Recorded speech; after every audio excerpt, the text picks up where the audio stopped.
This car is like the ultimate chill pill, so to speak. You get in the car, you start it, it makes all the right sounds, and then you put it in gear, and you take off down the road, and there's just no worries. It's just you and the car.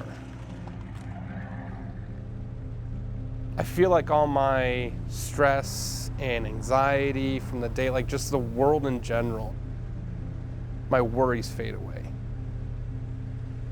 My name is Darrian. I am a restoration technician for the Museum of American Speed, and this is my 1962 Mercury Comet.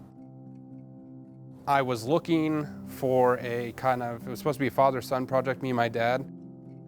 And then one day my dad came home from work and he said, I saw this car in Syracuse. He goes, I have no idea what it was. He goes, I've never seen one before. Knocked on the house of this little old lady that lived there, and she said it was her 1962 Mercury Comet. She had bought it brand new.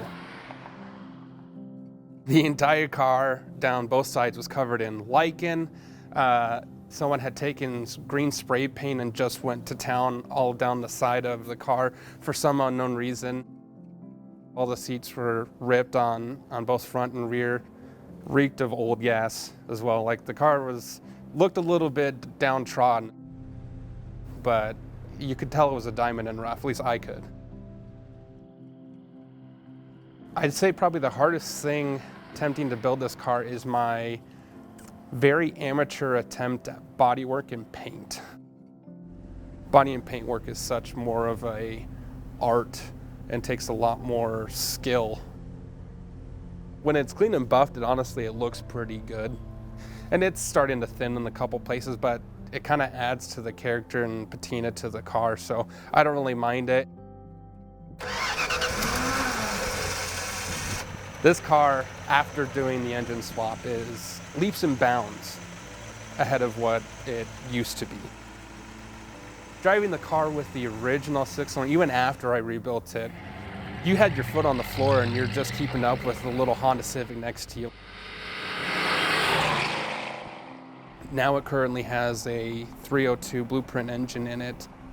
It's kind of a pretty basic stock 302, but I have a somewhat extreme comp cams roller cam along with a set of the blueprint aluminum heads and a bunch of extra goodies, Holley sniper system, all that's getting ready to go on it again.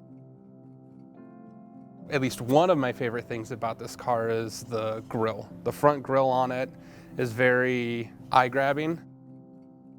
I guess that kind of more leads into generalize the styling of the car. It's really what drew me to the car in general. It's got fins on the rear, which is very 60s styling, like late 50s, early 60s styling. The interior, the way the gauges are designed, like just everything, little subtle pieces here and there about the car. One thing that I really like about it, and I think it's kind of morphed my taste in cars as well, that it's kind of rare.